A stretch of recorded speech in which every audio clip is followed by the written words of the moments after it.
जो हमने शुरू किया था, मैंने कहा था कि कुछ पैगामात हम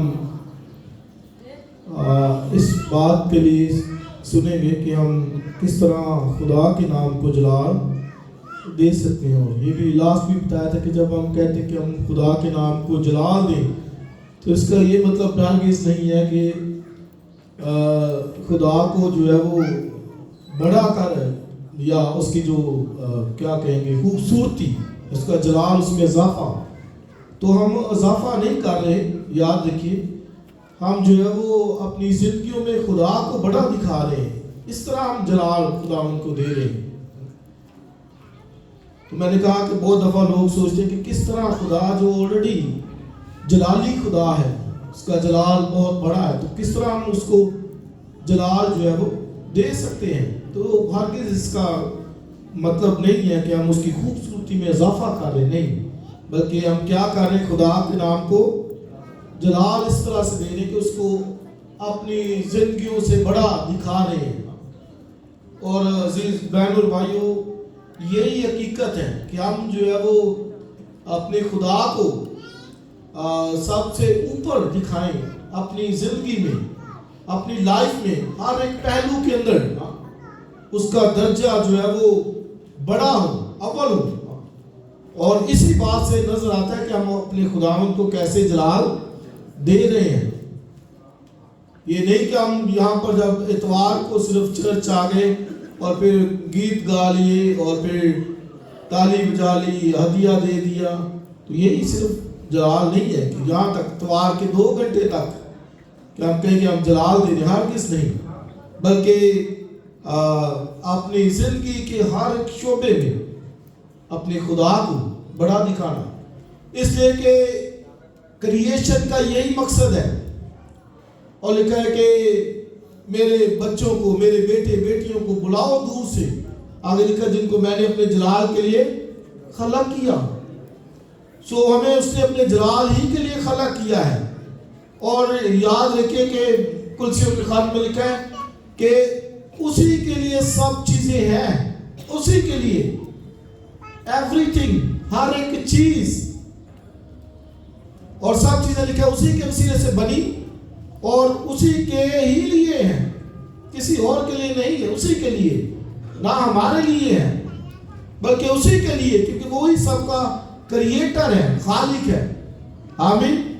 सो इसलिए हम इस तरह से अपने खुदा को जलाल दे सकते जब हम अपनी जिंदगियों में उसको जो है वो अव्वल दिखाते हैं, बड़ा दिखाते हैं। सो आज का जो सरमन होगा कि हम अपनी जिंदगियों में अपने खुदा को खुश करेंगे, दूसरे लफ्जों में उसमें खुश रहें।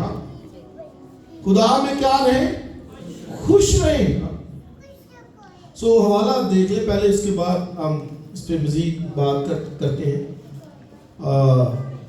ज़बूर की किताब और 16वां ज़बूर निकालिए।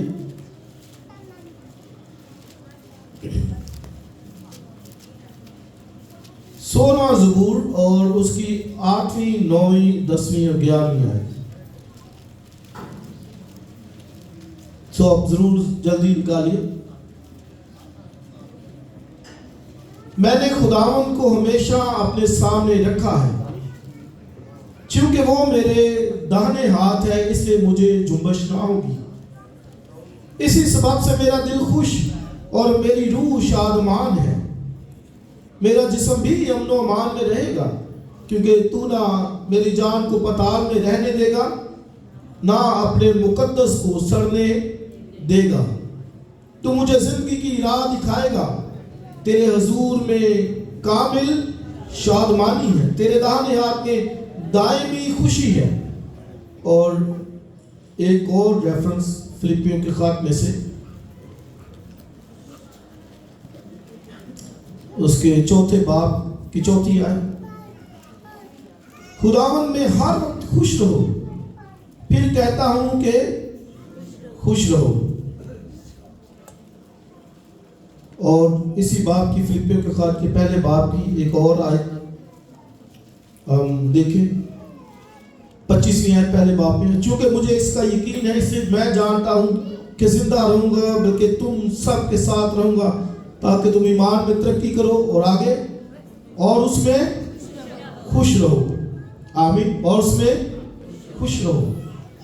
पौलुस रसूल कहते हैं कि हर वक्त क्या रहो? खुश रहो। या दूसरे लफ्जों में कि हम हर वक्त अपने खुदावन में खुश रहें। हम हर वक्त क्या रहे? अपने खुदावन में खुश रहे। यही आज का जो है वो टाइटल है, सरमन है।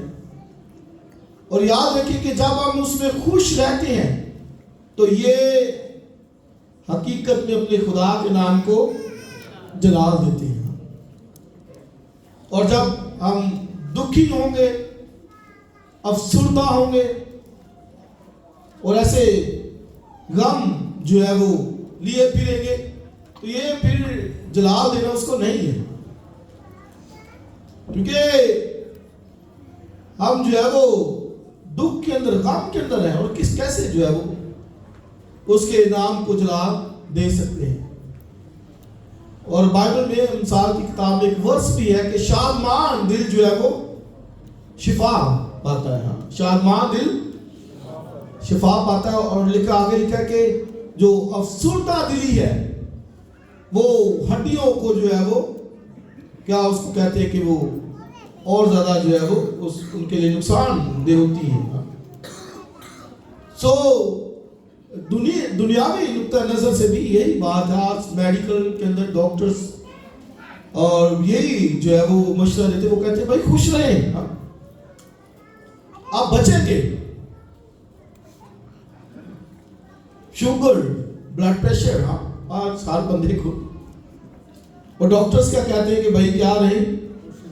आप किसी से भी डॉक्टर से मिले, वो पहली बात यही कहेगा भाई कोई स्ट्रेस तो नहीं है। ऐसे ही भाई मनीर हंस रहे हैं, वैसे ही है। वो कहेंगे कोई स्ट्रेस की है, मेरा ब्लड प्रेशर पिछले दिनों काफी ज्यादा हो गया, तो मैं जब एक दो से मिला तो उन्होंने स्ट्रेस लिया। इससे वो सुजेस्ट करते हैं कि भाई खुश रहें। तो इन चीजों से बचेंगे आप, वो काफी दर्जे जो है वो बेहतरी आएगी आपकी लाइफ के अंदर, शख्सियत के अंदर। और इसलिए लिखा है कि शादमान दिल शिफा पाता है। और एक और जगह पे लिखा है कि गम से मेरी आंख बैठी जाती है। गम ले लेंगे ना, कहते हैं उस बड़ा गम ले लिए, गम का घोड़ा उसके अंदर, कैसे लफ्ज इस्तेमाल किए जाते हैं, दुख गम। भाई इससे क्या मिलेगा? इससे जिंदगी आहिस्ता आहिस्ता नीचे जाएगी। आज गम से आंख बैठ गई, फिर कल गम से दिल भी बैठ जाएगा। तो ऐसे ही तरह तरह के गम पाले हुए हैं, तरह तरह के मसाइल, फिक्रें सब पे चढ़ी हुई है। इसलिए खुदा का कलाम भी हमें यही, मैंने कहा दुनियावी नुक्ता नजर से भी यही बेहतर है कि खुश रहें। तो स्पिरिचुअली, रूहानी तौर पर भी खुदा का बंदा क्या कहता है? खुश रहे। कहता है हर वक्त खुदावन में खुश रहो। फिर कहता हूं खुश रहो अगेन, फिर कहता हूं खुश रहे। तो हालांकि आप देखेंगे आप किधर है? फिलिप्पी के द्रोगे वो जेल खाने के अंदर पड़ा हुआ, खुद बंदा जेल में है, तो दूसरों को क्या कर रहा है? कहता है कि क्या रहो? खुश रहो। खुद जेल में है। हम जेल मिनिस्ट्री करते हैं, आपको मालूम है। तो अंदर जब मिलते हैं ना लोगों से जाके, तो बड़ी बड़ी डिप्रेस्ड बातें, मायूसी की बातें, बेदिली की बातें जो है वो करते हैं। पौलुस रसूल जेल में बैठा क्या कहता है कि खुश रहो। खुदावन में क्या रहो? खुश। फिर कहता हूं खुश रहो। तो इसलिए भाई खुदावन में खुश रहना, याद रखिए कि ये खुदावन को जलाल देना है। लोग कहते हैं किस तरह खुदा को जलाल दे? भाई खुश रहे, उसमें सेटिस्फाई रहे, मुतमईन रहे। अफसुर्दा दिली जो है वो ये हड्डियों को वो जो है वो कमजोर कर देती है। हाँ, लेकिन खुशी, शादमान दिल जो है वो शिफा पाता है। इसलिए बाइबल में खुदावन में मसरूर है। आप देखिए कितने प्यारे लफ्ज। 37वें ज़बूर के अंदर लिखा है, खुदावन में मसरूर है, वो तेरे दिल की मुरादों को पूरा करेगा। Masroor, be happy in the Lord, खुदावन में खुश रहे। हम जिस दौर में जिन हालात में जा रहे हैं, मैं जानता हूं हम में से कोई बड़े बड़े ऑफिसर नहीं है, हाँ मजदूर तबके से हमारा जो है वो ताल्लुक है, और बड़े मसाइल हैं, रुपए पैसे के मसाइल हैं, औलाद के मसाइल हैं, घरों के मसाइल हैं, रिश्तों के मसाइल हैं, और आपसी ताल्लुकात, रंजिशें, हाँ बहुत बहुत मसाइल हैं। लेकिन खुदा का कलाम क्या कहता है? खुश रहो, हर वक्त खुश रहो। और ये याद रखिए कि ये बहुत सी मुश्किलात में से हमें निकालेगा खुशी। क्योंकि क्या लिखा है ईसाया की किताब में? उसने हमारे गमों को बोलिए बर्दाश्त किया, उसने हमारे गमों को बर्दाश्त किया। सलीब के ऊपर मसीह खुदावन ने जान दी, गम उससे जो दुनिया का था उसने अपने ऊपर ले लिया। खुशी थी नहीं। और ईसाया 9वें बाब को अगर आप पढ़े तो जुल्म, अंधो, ये सब, अंधो भी कहते हैं गम, दुख को, और दुनिया के ऊपर छाई हुई थी अंधेरे के अंदर, तारीकी के अंदर गम था नहीं, सॉरी गम ही गम था, खुशी कहीं नहीं थी, मातम था। लेकिन मसीह खुदावन ने लिखा, उसने हमारे गमों को क्या किया? बर्दाश्त किया। गोया गमों को बर्दाश्त किया तो खुशी को उसने ले लिया, खरीद लिया।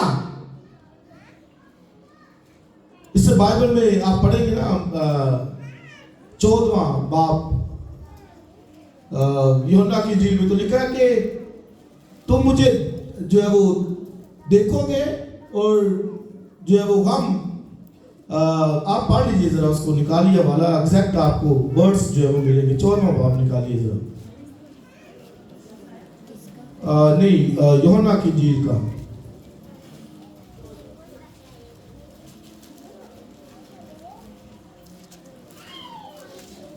सॉरी 16वां बाब है, उसकी 20वीं आयत। मैं तुमसे सच कहता हूं कि तुम रोगे और मातम करोगे, मगर दुनिया खुशी होगी। तुम गमगीन तो होगे, लेकिन आगे बोली, तुम्हारा गम ही खुशी बन जाएगा। तुम्हारा गम ही खुशी बन जाएगा। गमगीन तुम होगे। तो गोया गम मसीह से पहले दुनिया को उसने जो है वो अपनी लपेट में लिया हुआ था, लेकिन मसीह ने एक यूं समझी कि उस गम को खुद बर्दाश्त किया, अपने ऊपर ले लिया, और फिर हमारे लिए खुशी। लिखा तुम्हारा गम ही क्या बन जाएगा? खुशी बन जाएगा। इसलिए अजीज भाई और बहनों, इस बात को ले अपनी लाइफ के अंदर हमें अपनाना होगा। बेशक मसाइल हमारे बहुत हैं, लेकिन उसके बावजूद अगर खुदा को जलाल देना चाहते तो फिर खुश, उसमें सेटिस्फाई, मुतमईन, ये है खुदा के नाम को जलाल देना।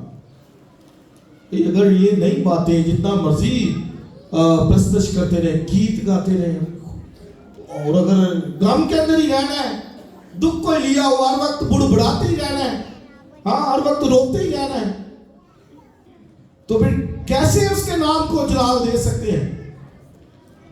और बहुत दफा हमारी जिंदगी शिकायतों से भरी होती है। ये नहीं मेरे पास, ये नहीं। बच्चे पेरेंट्स से शिकायतें करते हैं, पेरेंट्स बच्चों से शिकायतें करते हैं, यही सिलसिला चला हुआ है। ये मुझे ये नहीं। यंगस्टर से कलाम में लिखा है, बुढ़ापे में अपने माँ बाप को क्या कर? खुश करना। ये बुढ़ापे में लिखा है। ये बच्चे हैं तो वो पेरेंट्स की जिंदगियां उनसे खुश हो। कई तो बच्चे पेरेंट्स से यही कहते हैं कि ये हमें पास ये नहीं, हमारे पास ये नहीं। भाई सब मिल जाएगा। पहले जो खुदा का कलाम कहते, इसलिए का खुदा में मसरूर है तो तेरे दिल की मुरादें बोलिए पूरी करेगा। हाँ, तो सब पहले वो करें जो खुदा का कलाम कहते हैं। खुशी से जो कुछ है, और कहता मैं बढ़ना भी जानता हूँ, घटना भी जानता हूँ, सब हालतों में भूखा रहना, शेर रहना, सब कुछ मैंने सीख लिया है। हर हाल के अंदर, हर सूरत के अंदर, मैंने बताया पॉल कैद में था, पलूस कैद में, वहां पे रह के कह रहा है खुश रहे। तो इस बात को ले और याद रखें कि हम उसकी खुशी के लिए क्रिएट किए गए हैं। खुदा की खुशी हम में है और उसकी खुशी के लिए हम बनाए गए हैं। आप कहेंगे कि हम खुदा की खुशी के लिए, खुदा को खुश करने के लिए, हमारी लाइफ नहीं, हमारा कोई नहीं है, हमारी खुशी कोई नहीं है। भाई ऐसे ही है, लेकिन मैंने इन लोगों को अपने लिए खलक किया, अपने लिए। खुदा कहता है मैंने क्या किया, अपने लिए बनाया। आप कहेंगे भाई मेरी भी जिंदगी क्या है? भाई है, लेकिन सब चीजें उसी के वसीले से, उसी के ही लिए बनी है। हमारा जो मकसद है जमीन के ऊपर, खुदा को खुश करना, तो ये तभी होगा जब हम खुश रहेंगे। ये बिल्कुल ऐसे ही है कि एक छोटा बच्चा घर में अपने बाप की मौजूदगी से खुश होता है। बाप पास बैठा हो, बच्चा खुश होता है कि अब्बा जी है। वो कभी ये नहीं शिकायत करेगा कि अब्बा जी तुसी मैनू मैं अपने मकसद में इस्तेमाल किया, कभी करेगा नहीं। वो बच्चा तो खुश होगा कि बाप है, मौजूद है, बाप की मौजूदगी से खुश होगा। तो बिल्कुल कभी कोई ये भी सोचे कि यार यही मकसद रह गया मेरी जिंदगी का कि मैं खुदा को ही खुश करूं। भाई ये याद रखें कि जो इसका मतलब है कि अपने आसमानी बाप की हुजूरी से महसूस होना, ये खुदा को खुश करने के मुतरादिफ है कि हम अपने खुदा को खुश कर लें। जब उसकी हुजूरी से, उसकी मौजूदगी से, उसकी जो डिग्निटी है, उसकी जो राइचसनेस है, उसमें मुतमईन होते हैं, खुश होते हैं। तो खुदा को खुश करना यही है। और अगर यही करेंगे तो याद रखें कि फिर ये है खुदा के नाम को जलाल देना। इस तरह खुदा का नाम हमारी जिंदगी में जो है वो जलाल पाता है। आमीन। और इससे बड़ा मकसद याद रखें कि वो सानवी है, कि कोई सोचे कि नहीं मेरा इससे बड़ा मकसद ये है, तो इसका कोई फायदा नहीं। एक ही मकसद कि हम खुदा की खुशी के लिए क्रिएट किए गए। इसलिए इसको कहता है कि हर वक्त खुश रहो, खुदा में खुश रहो। और इससे अगर और कोई मकसद है तो भाई लास्ट भी मैंने वो बताया था कि एक ही जिंदगी है, यहाँ कुछ नहीं रहेगा कायम। वो जो मसीह के लिए किया वही रहेगा दायम, वही सिर्फ रहेगा। और जितना कोई मसीह मकसद रख ले, कितना बड़े बड़े मकासद रख ले, जो मसीह प्लान कर ले, सोच ले, वो सब दुनिया के अंदर फना हो जाए, बर्बाद हो जाए, खत्म हो जाए। इसलिए एक ही मकसद कि मैं अपने खुदा को क्या करूं, खुश करूं। हालेलुया। और इसी से उसके नाम को जलाल मिलता है। इसी में वो हम में खुशी पाता है, राहत पाता है। लिखा जिस तरह दूल्हा दुल्हन में राहत पाता है, उसी तरह तेरा खुदा तुझ में क्या पाता है, राहत पाता है, खुशी पाता है। वो कलीसिया में खुश होता है, अपने बच्चों को सामने बैठा देखकर खुश होता है। और आप देखिए उसकी राहत की इंतहा, उसकी खुशी की इंतहा क्या है कि जिस तरह के दूल्हा दुल्हन में खुशी पाता है, आप देखिए उसकी खुशी की इंतहा कितना वो कलीसिया से खुश होता है, अपने बच्चों को देखकर खुश होता है। तो आप ये देखिए, मैं अक्सर कहता हूं कि सुबह को काम पे गए, शाम को घर आए, बच्चे ना मिले घर, तो होता है खुशी होती, फौरन कहते किधर गए हैं, बुलाओ उनको, हासिल करो, वो क्यों यहाँ मौजूद नहीं है, फौरी लेकर किधर गए। तो इसी तरह आसमानी बाप जब बच्चों को यहाँ नहीं देखेगा तो खुश होगा नहीं, वो खुश नहीं होगा। बच्चे हैं नहीं मेरे घर में, क्यों नहीं आए, इसे एक मकसद सिर्फ और सिर्फ जो कायम रहेगा वो है उसके नाम को ऊंचा करना, या उसके लिए खुश होना, या उसको अपनी जिंदगी से खुशी देना। इससे दूसरे तीसरे मकासद वो नहीं है, वो सब खत्म हो जाए, बर्बाद हो जाए। जो मसीह के लिए किया वही कायम रहेगा। हालेलुया। खुशी जो है वो रूह कुद्स का फल भी है। खुशी क्या है? रूह कुद्स का फल है। गलतियों 5 बाब में लिखा है कि रूह का फल क्या है? मोहब्बत, खुशी, हिल्म, तहम्मुल, परहेजगारी, नेकी। ये खुशी रूह कुद्स का फल है। तो बहुत दफा लोग वो शक में रहते, पता नहीं रूह कुद्स है कि नहीं है, पर सब मिलया नहीं। सिर्फ गैर जुबानों को, जो गैर जुबान नहीं तो रूह कुद्स भी नहीं। इसी तक खुशी अगर है जिंदगी के अंदर तो याद रखिए कि खुदा का रूह आपके अंदर है। खुदा का पाक रूह आपके पास है। आप देखिए सिर्फ एक बात सही कि अगर खुशी है तो दीगर चीजों को भूल जाए। वो सिर्फ आ जाके वो हम टंग्स भी ले जाते, गैर जुबान नहीं है तो पाक रूह भी नहीं है। वही नहीं, अगर खुशी जॉय आपके अंदर है खुदावंद की, दुनिया की नहीं, कि दुनिया की वो खुशी को देखते हैं। खुदावंद की खुशी है तो याद रखिए कि खुदा का पाक रूह आपके पास है। यार जुबाने तो वो आगे वो और चीज और तरफ चला जाएगा, लेकिन ये पहली बात पाक रूह का फल है। और अगर कोई खुदा में खुश रहता है तो याद रखिए कि उसके पास खुदा का पाक रूह है। इसको रूह कुद्स की खुशी भी कहा गया है। थिस्सलुनीकियों के पहले खत के अंदर पहले बाब की 6 आयत के अंदर रूह कुद्स की खुशी, जॉय।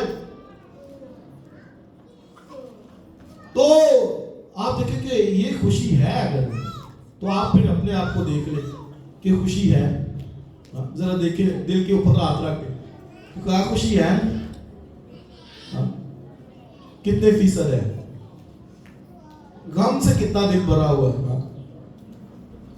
4 होते हैं ना वो वॉल बात दिल के, शायद 3 के अंदर वो गम ही भरा हुआ है, तो खुशी 1 के अंदर। लेकिन याद कि उन तीनों को खाली कीजिए, खुदा की खुशी को भरिए। तो आप देखिए फिर आपकी जिंदगी कितनी शादमान होगी, खुश होगी। गम को निकालना होगा, क्योंकि गम मसीह ने उठा लिए, बर्दाश्त किए सलीब के ऊपर।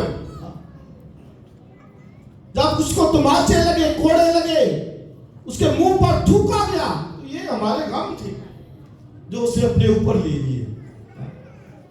और उसने कहा तुम्हारा गम अब खुशी बन जाएगा। उसे एक खुशी जो है वो एक हमारे चेहरों के ऊपर से नजर आए, खुदा के लोग हैं ये, और इस तरह हम खुदा को जो है वो जलाल दे सकते हैं। इसलिए वो कहता है खुश रहो, हर वक्त खुश रहो, खुदावंद में खुश रहो। और पौलुस रसूल भी कहता है कि जी तो चाहता है कूच करके वहां जाऊं, लेकिन तुम्हारे लिए यहाँ रहूंगा, ताकि पहली बात कि तुम ईमान में तरक्की करो, और दूसरी बात कि उसमें खुश रहो, उसमें खुश रहो। ये मकसद। इससे जितने भी और मकासद है ना, सबको कांटा लगाइए, आज ही लगाइए कांटा, और इस बात को ले कि मैंने अपने खुदावंद को खुश करना है। मेरी जिंदगी का मकसद ही है, मेरी क्रिएशन का मकसद ही, बनाए जाने का मकसद ही है। और आप देखिए जो मैंने पहला हवाला पढ़ा, बुजुर्ग दाऊद क्या कहते हैं, इस सबब से मेरा दिल खुश। आप भी देखिए, और कहते हैं मेरी रूह शादमान। तो आप देखिए दिल भी खुश है और रूह भी खुश है। दिल भी खुश है, बोलिए, रूह भी खुश है। क्यों? कहता है क्योंकि तू मुझे जुम्बश नहीं होने देगा। उसे मालूम है कि भाई खुदावन जुम्बश नहीं होने देगा, गिरने नहीं देगा। इसलिए कहता है इस सबब से मेरा दिल खुश और मेरी रूह शादमान है। तो ऊपर वाली आयत अगर पढ़े तो कहता है कि मैं खुदावन को हमेशा सामने रखता हूं। तो भाई खुशी आएगी कैसे? कई कहते हैं जी खुशी आती नहीं, तो इसका मतलब खुदावंद सामने नहीं है, सामने कोई और चीज है, सामने परेशानी है, सामने दुख है, सामने गम है, सामने मुश्किलात के पहाड़ है, सामने बीमारियां है, कमजोरी है। सामने खुदावंद हो तो कैसे खुशी ना आए? कहते हैं मैं हमेशा खुदावंद को सामने रखता हूं। तो कभी रखा है सामने? कहता है सुबह उठते ही तुझे सामने पाता हूं, साथ पाता हूं, रात को बिस्तर पर भी साथ, सुबह उठते भी साथ, आंखें खुली तो सामने। तो फिर कैसे बंदा वो खुश नहीं रह सकता? बेशक गम आ सकता, दाऊद पर भी आया दुख, और एक जगह पे कहता है ऐ मेरी जान तो क्यों गिरी जाती है। आप देखिए क्यों गिरी जाती है, लेकिन मकसद यही नहीं कि गिरी है तो गिरी रहे, पड़ी रहे। फिर कहता खुदावंद में मुतमईन हो जा, अपनी रूह को कहता। तो अगर कभी आए भी गम, दुख, मुश्किल, मुसीबत, तो फौरन बहाल हुई, कहिए ऐ मेरी जान क्यों गिरी जाती है, क्यों तू अंदर ही अंदर बेचैन है? फौरन वो निकल आया हाँ, और कहता मैं खुदावंद को हमेशा सामने रखता हूं, एवरी टाइम, हमेशा कहता है उसे जहां भी है आप सामने रखे खुदावंद। देखिए मेरे सामने है, उसकी बातें, उसका कलाम, उसकी खुशी सामने है, तो फिर आपके अंदर खुशी आना शुरू हो जाएगी। हालेलुया, आपका दिल खुशी से भरना शुरू हो जाएगा। वो कहता है कि मैं हमेशा खुदावंद को सामने रखता हूं, कहता मुझे जुम्बश नहीं होगी। ये रेफरेंस मसीह के लिए भी इस्तेमाल होता है, मसीह के लिए भी प्रोफेसी एक है कि क्यों वो कहता है खुश, वो कहता है कि तू अपने मुकद्दस के सड़ने की नौबत नहीं आने देगा। यानी मसीह के लिए ये रेफरेंस पूरा होता है। अमार की किताब में इसको जो पतरस ने कोट किया कि चूंकि मसीह कब्र में नहीं गया, कब्र में गया है लेकिन उसका बदन सड़ा नहीं है। और पतरस कहता है कि दाऊद तो कब्र में गया, उसका बदन जो है वो सड़ गया, लेकिन मसीह का बदन वो सड़ने की नौबत नहीं देगा। कहता है इस बात से मेरा दिल खुश है।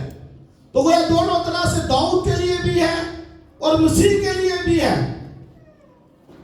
दाऊद कहता है मैं सामने रखता हूं, मेरा दिल खुश, मेरी रूह शादमान है कि तू अपने मुकद्दस के सड़ने की नौबत नहीं आने देगा। यानी मसीह के लिए ये रेफरेंस जो है वो आगे कहता है तेरे हुजूर में कामिल शादमानी, तेरे दाहिने हाथ में दायमी खुशी। उसके हाथ के नीचे आ जाए दायमी खुशी उसी के पास है।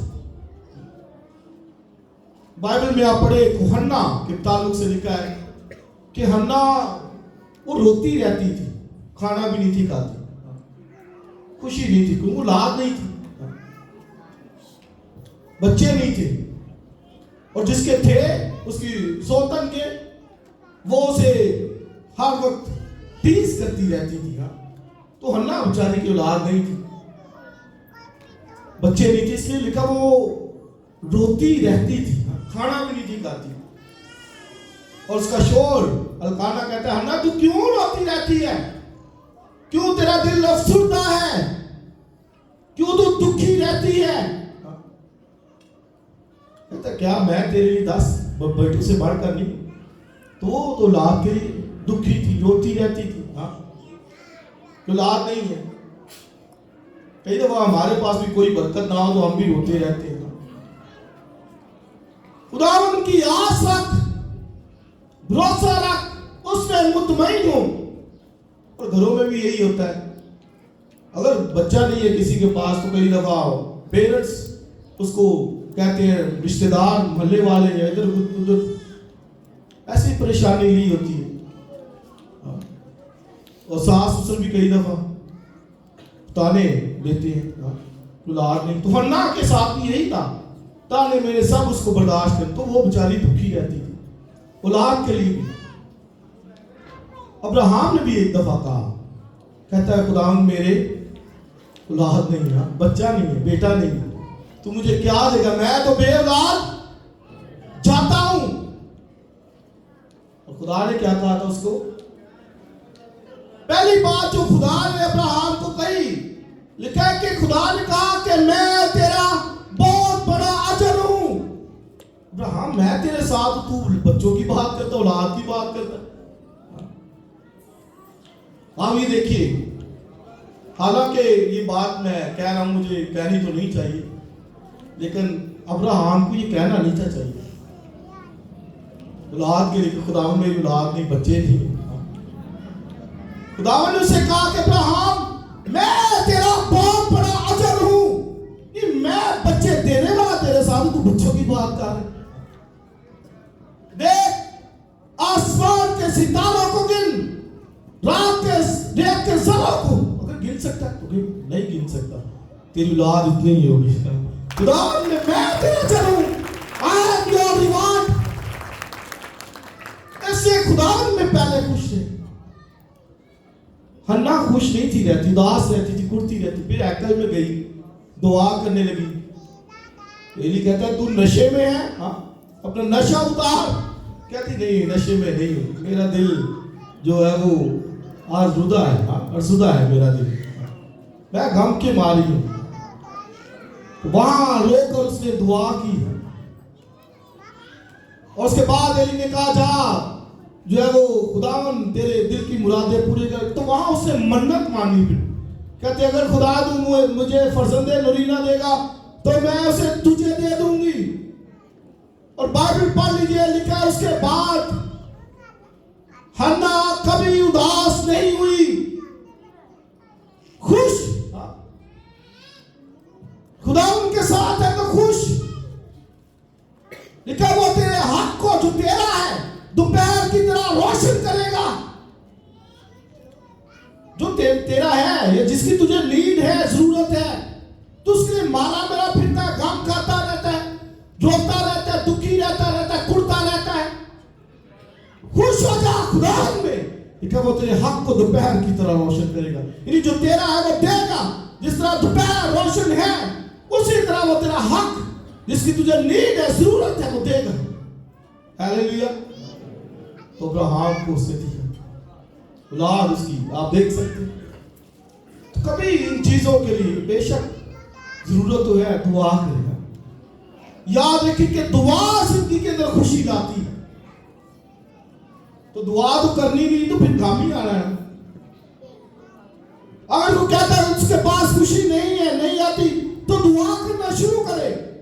लिखा है मसीह ने कहा जो कुछ तुम मेरे नाम से बाप से मांगोगे वो तुम्हें मिलेगा।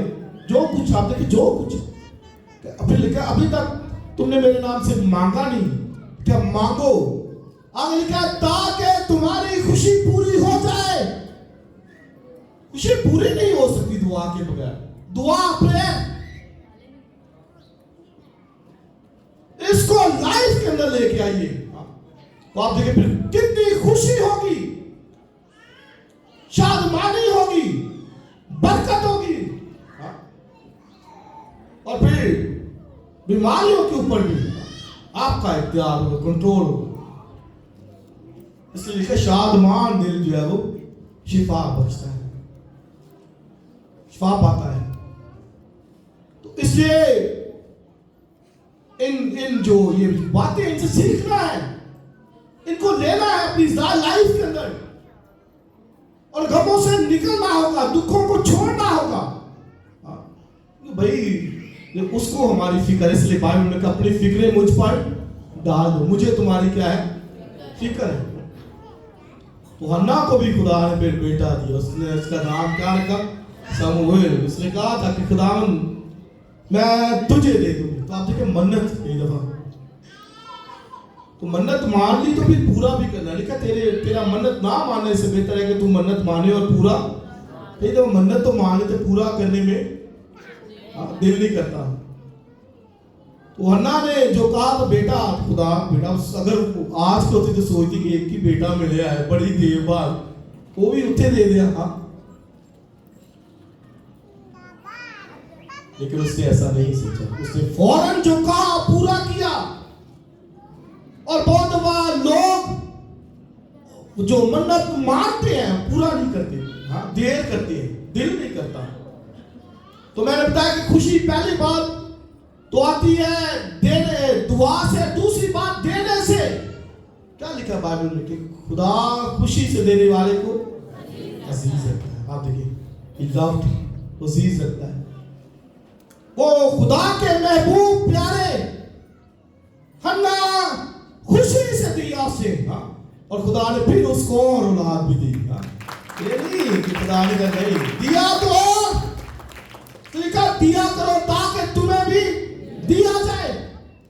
और लिखा जिस पे माने से तुम नापते हो उसी से तुम्हारे लिए नापा जाएगा। तो हन्ना ने जब एक दिया तो खुदा ने कितने उसको दिए जी? 7 और दिए।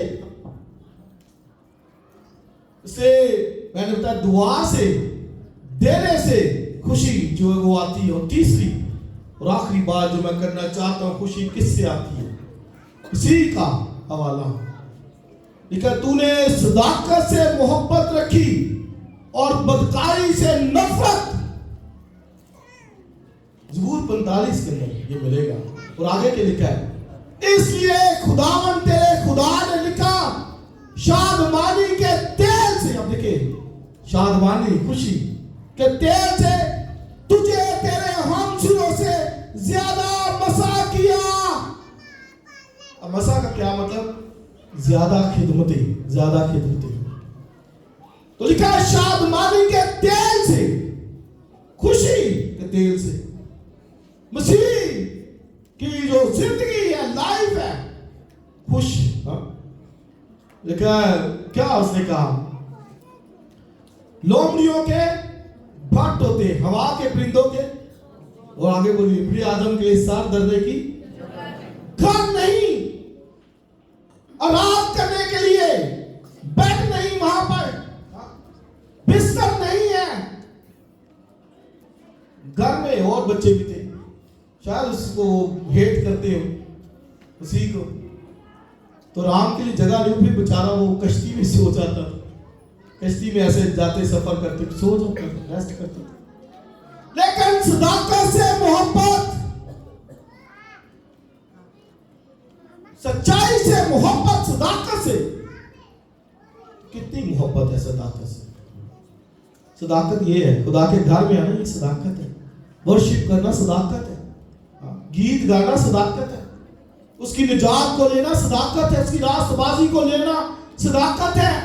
उसकी पकीज़गी को लेना और सदाकत से उससे मोहब्बत रखी। लिखा है तेरे हमशुरों से ज्यादा, हमसे जितने खिदमत के लिए नबी आए, बादशाह है, जितने भी दुनिया के अंदर मसीह को ज्यादा मसा किया गया, सबसे ज्यादा खिदमत उसको दी। कई दफा खिदमत के अंदर भी बड़े लोग नाराज हो जाते हैं। जी मुझे मौका नहीं दिता जाना, मैं भी खिदमत करनी, दुआ का नहीं मैनू कदी किया, कलाम का नहीं मैनू कदी किया। ऐसे नाराज, घरों में गम, दुख, मायूसी, मुझे ये नहीं। सदाकत से मोहब्बत कीजिए। सीने सदाकत से मोहब्बत की। और ज़बूर 40 के अंदर लिखा कि ऐ खुदा मेरी खुशी तेरी मर्जी पूरी करने में है। क्राइस्ट खुदा की मर्जी को हमेशा सामने रखता था। गसमनी में भी कहता अगर हो सके तो ये प्याला मुझसे टल जाए। अब कई दफा लोग समझते ये वो प्याले की बात की गई है कि सलीब पे ना जाना पड़े। भाई नहीं, जो प्याले की बात की गई थी, इब्लीस की कूदते उसको वहां मार डालना चाहती थी। लिखा है कि कुत्तों ने मुझे घेर लिया। ज़बूर 22 का रेफरेंस, उसी को इब्लीस की कुत्तों ने घेरा हुआ था। वो कहते खुदा अगर हो सके तो ये प्याला मुझसे तो भी मेरी मर्जी नहीं बल्कि तेरी मर्जी पूरी हो। लिखा मेरी खुशी तेरी मर्जी पूरी करने में, सदाकत से मोहब्बत।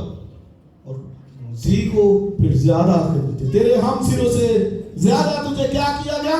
मसा किया। इसे याद रखिए कि खिदमत लेनी है तो सदाकत से मोहब्बत कीजिए, बदकारी से नफरत। बदकारी से काम पलते हैं दुनिया के अंदर। लिखा उन्होंने तरह तरह के गमों से अपने आप को छलनी किया। तो मोती उसको खत लिखते बहुत से लोगों ने अपने आप को जो है गमों से छलनी किया हुआ। बचिए इनसे, उसमें खुश रहिए, मुतमईन रहिए। और आखिरी बात हबक्कूक की किताब में से कितना प्यारा है। हाँ, आखिरी बात करूंगा, फिर इसके बाद फिनिश। हबक्कूक की किताब किस किस ने पढ़ी? जरा हाथ दिखाइए। नहीं पढ़ी तो आज पढ़िए। हबक्कूक भी शिकायत करता है खुदावंद से, खुदावंद ये कितना जुल्म हो रहा है दुनिया के अंदर, तो इनको मना नहीं करता।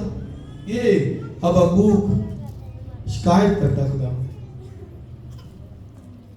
कि खुदावंद जुल्म हो रहा है। और बड़े बड़े अमीर लोग, हाँ, और कई दफा ये भी लोग सोचते कि खुदावंद वहां पे या वहां पे इतने अमीर लोग, फैंस के अंदर इतनी अच्छी गाड़ियां, इतना रुपया पैसा, इतनी कोठी, ऐसी जिंदगी के अंदर शिकायत।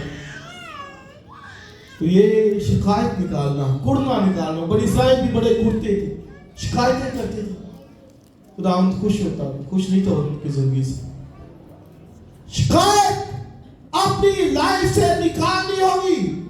हबक्कूक को खुदा जब फिर जवाब देता है, कहता है कि इसमें जो है वो ताखीर ना होगी।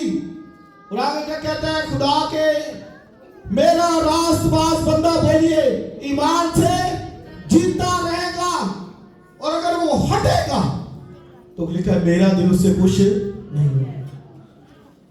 और जब उसको पता चल गया हबक्कूक को कि खुदा सब देख रहा है और खुदा इंसाफ करेगा, हर एक बात की जजमेंट करेगा, तो फिर क्या कहता है? कहता है कि खा, अंजीर ना फूले और ताक में फल ना लगे और तुवेलों से मवेशी जाते रहे, सब कुछ अगर हो भी जाए तो भी कहता है कि मैं खुदावंद में क्या रहूंगा? बोलिए खुश, कभी शिकायत नहीं करूंगा, मैं उसमें हमेशा खुश रहूंगा। आगे क्या कहता है? वो मेरे पांव हिरनी से बना ले। तो कहता है खुदावंद मेरी तवानाई है, मेरी सब कुछ वो मुहैया करेगा जिसकी मुझे जरूरत है। वो देख रहा है दुनिया के अंदर कि दुनिया के पास ये है, हाँ? इतना रुपया, पैसा, गाड़ियां, सब कुछ, तो शिकायतें नहीं कि मेरे पास खुदावंद नहीं। खुदावंद में खुश। कहता है कि अगर सब कुछ जाता रहे, मवेशी जाते रहे तुवेलों से, और फिर अंजीर भी ना फले और अंगूर का भी फल सब जाया हो जाए हासिल, कहता तो भी मैं अपने खुदावंद में लिखा हर वक्त खुश रहूंगा। हालेलुया। तो ये लाइफ के अंदर ले ले बात कि खुदावंद में मुतमईन रहना, तो आप देखिए कितनी खुशी मिलती है। हालेलुया। सब कुछ जाता रहे, चला जाए, ये आसमान की बात ही आपके पास है, एक खजाना आपके पास है। और पतरस के खत में लिखा उसके सबब से तुम खुशी मनाते हो। खुशी मनाया करें उसके सबब से। हमारे पास एक खजाना है, हमारे पास एक मिरास है जो अब्दी है, जो लाजवाब है। एक है बादशाही आसमान की, और वहां पर हमने जाना है, और उसके सबब से खुशी आपके अंदर आनी चाहिए। हालेलुया। यहां पर भी जो नहीं है मांगिए उससे देगा। खुदावंद में मसरूर है, खुश है, तो वो तेरे दिल की मुरादों को क्या करेगा? पूरा करेगा। आमीन। इससे इस बात को हमने लेना है लाइफ के अंदर, गम, परेशानी, मुश्किल को दूर करना है, निकालना है, और शिकायत करना है कि हाँ खुदावंद मैं तुझ में हर वक्त खुश रहूंगा। आइए अपने कदमों पर खड़े हो थोड़ी देर के लिए। कलाम में लिखा है कि खुदावंद की शादमानी तुम्हारी पनाहगाह है, उसमें खुश हो जाइए। अपने आप को खुदा के सामने रखिए।